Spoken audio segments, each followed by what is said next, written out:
তারা কিন্তু এই চেতনাকে তারা চিন্তা, মনন, মানসিকতা, দেহ তারা কিন্তু ধারণ করতে পারেননি। 96 সালে ভোট এবং ভাতের অধিকারের কথা বলে যারা ক্ষমতায় এসেছিলেন, 16 বছর তারা ভোটের মধ্য দিয়ে সরকার পরিবর্তনের পদ্ধতিকে বাস্তবে তারা বিদায় দিয়ে দিলেন।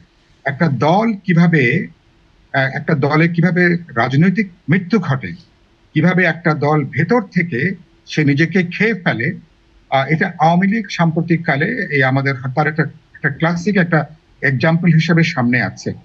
এবং এটা করতে যে যখন দেখা গেল যে আপনি তাকে নিয়মতান্ত্রিক ভাবে আর পরিবর্তন করতে পারেন না, তখন ওই যে যেটা আমি বললাম মুক্তিযুদ্ধের যে অসম্পূর্ণ যে চেতনা, এখানে একটা বৈষম্যহীন সমাজ হবে, মানবিক সমাজ হবে, সাম্যভিত্তিক সমাজ হবে, 24-এর গণ অভ্যুত্থান সেই চেতনাকে আবার কিন্তু বড়ভাবে কিন্তু সামনে নিয়ে আসছে। কিন্তু পরে যারা আছেন, আমরা যাদেরকে নিয়ে সরকার গঠন করলাম সবাই মিলে, তারা হাতে গোনা 2-3 জন বাদে এখন যারা সরকারে আছেন, তারা কিন্তু এই চেতনাকে তারা চিন্তা, মনন, মানসিকতা, দেহ তারা কিন্তু ধারণ করতে পারেননি। পদ্মা সেতু, মেট্রো রেল এবং এলিভেটেড এক্সপ্রেসওয়ে নির্মাণের গর্বিত অংশীদার বসুন্ধরা সিমেন্ট। এই জন্য গত 15 মাসে বৈষম্য বৃদ্ধি পেয়েছে, না খাওয়া মানুষের সংখ্যা বৃদ্ধি পেয়েছে, ধনী গরিবের বৈষম্যটা বাড়ছে, আয়ের বৈষম্য বাড়ছে, আপনি খেয়াল করবেন। এবং বাংলাদেশ একটা ভয়াবহ বিপদের মধ্যে এখন দাঁড়িয়েছে। সবাই প্রত্যাশা করছে যে একটা নির্বাচনের মধ্য দিয়ে ন্যূনতম ভাবে একটা রাজনৈতিক সরকার জনাব সাইফুল্লাহ, একটু জানতে চাই যে এই যে বৈষম্য বিরোধী যে চেতনার কথা বলছেন, তারা এই সরকার কেন ধারণ করতে পারছে না? যারা বৈষম্য বিরোধী আন্দোলন এবং আন্দোলনের মাধ্যমে গড়ে ওঠা অভ্যুত্থানে গঠিত সরকার, তারা কেন বৈষম্য বিরোধী চেতনার জায়গা থেকে সরে যাচ্ছেন? যেটা বললাম, কারণ তারা 2-4 জন বাদ দিলে তাদের অধিকাংশই এই আন্দোলনের সাথে তাদের অনেকেরই দূরবর্তী কোনো সম্পর্ক তাদের ছিল না।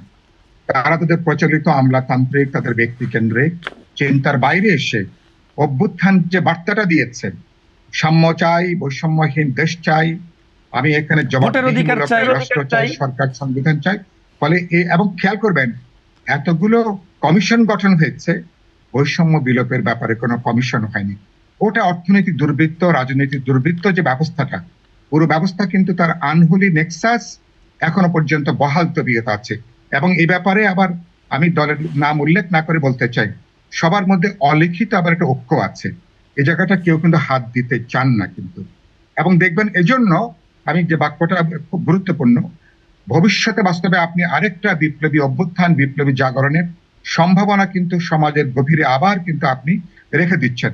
আমরা যে সংস্কার নিয়ে এত আলোচনা করছি, এটা একেবারে উপর্ষা একটা বিষয় দাঁড়িয়েছে।